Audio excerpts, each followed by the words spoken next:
wanted to talk about two things today. The first thing is, since I'm a 21-year-old and I've only been able to vote and really participate as an adult in this democracy for 3 years, I wanted to talk about what the term intergenerational theft means, because I think I'm part of the generation that people have been stealing from.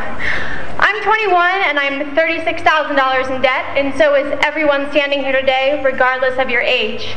Whether you're 1, 2, 5, 50, 70, $36,000 is your share of the $11.1 trillion debt that we are all responsible for paying at some point in the future. So keep that in mind. When people talk about intergenerational theft, that's the amount you're levying. And to put it in perspective, that amount, so $36,000, is 80% of the 2007 median income of a North Carolina family.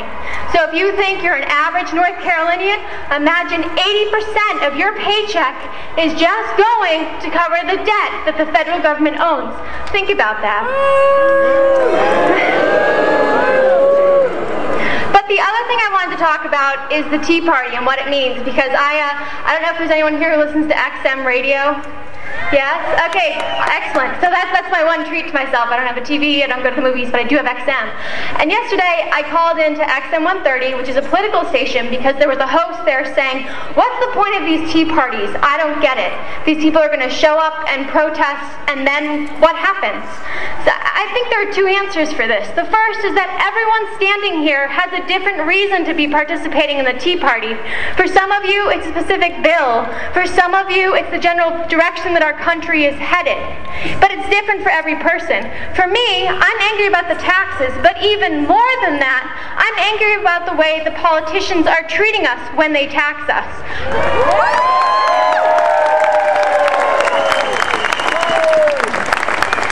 I'm sure you all remember the omnibus spending bill that was pushed through Congress a few weeks ago. Great. So here's my story for why I'm at this Tea Party today and why I'm so mad. The omnibus spending bill came out of congressional committee, that is, the House and the Senate came together and said, we passed different versions of the bill, how do we bring them together? It came out of congressional committee with handwritten notes in the margin, scratches on the text, and less than 24 hours after this bill, which was 1,073 pages with a 421-page explanatory statement attached, it was passed. And so what happened is I called Kay Hagan's office, because Kay Hagan voted for the bill, and I'm sorry, it's the stimulus I'm talking about here. Kay Hagan voted for this bill, and I called her office and said, I'm very concerned. Kay Hagan is a first-term senator. She told me she'd be transparent and open, but she contributed to ramrodding this bill through the Senate.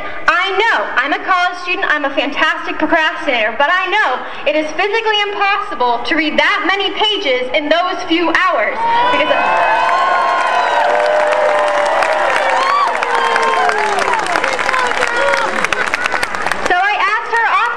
Did she read it? Does she have a statement? And the kid who answered the phone sort of hemmed and hawed, and then I kept pushing him, so he went to get an answer. And his answer when he came back was, I'm sorry, Senator Hagan's office doesn't have an answer for that right now. We can just tell you she had been briefed throughout the day. But that was their answer. We spent billions of dollars and we have no answer. So that's my story, and I'm sure everyone standing here in the crowd has a similar story about when they reached the point of realizing enough was enough. And whatever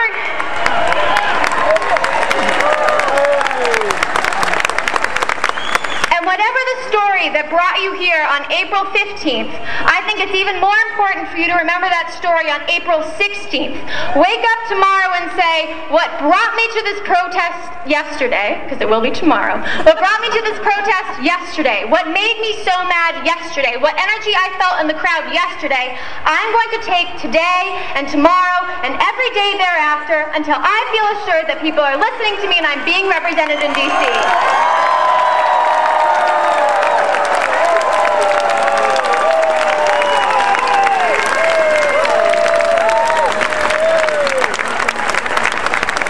Thank you. That's my message for the end.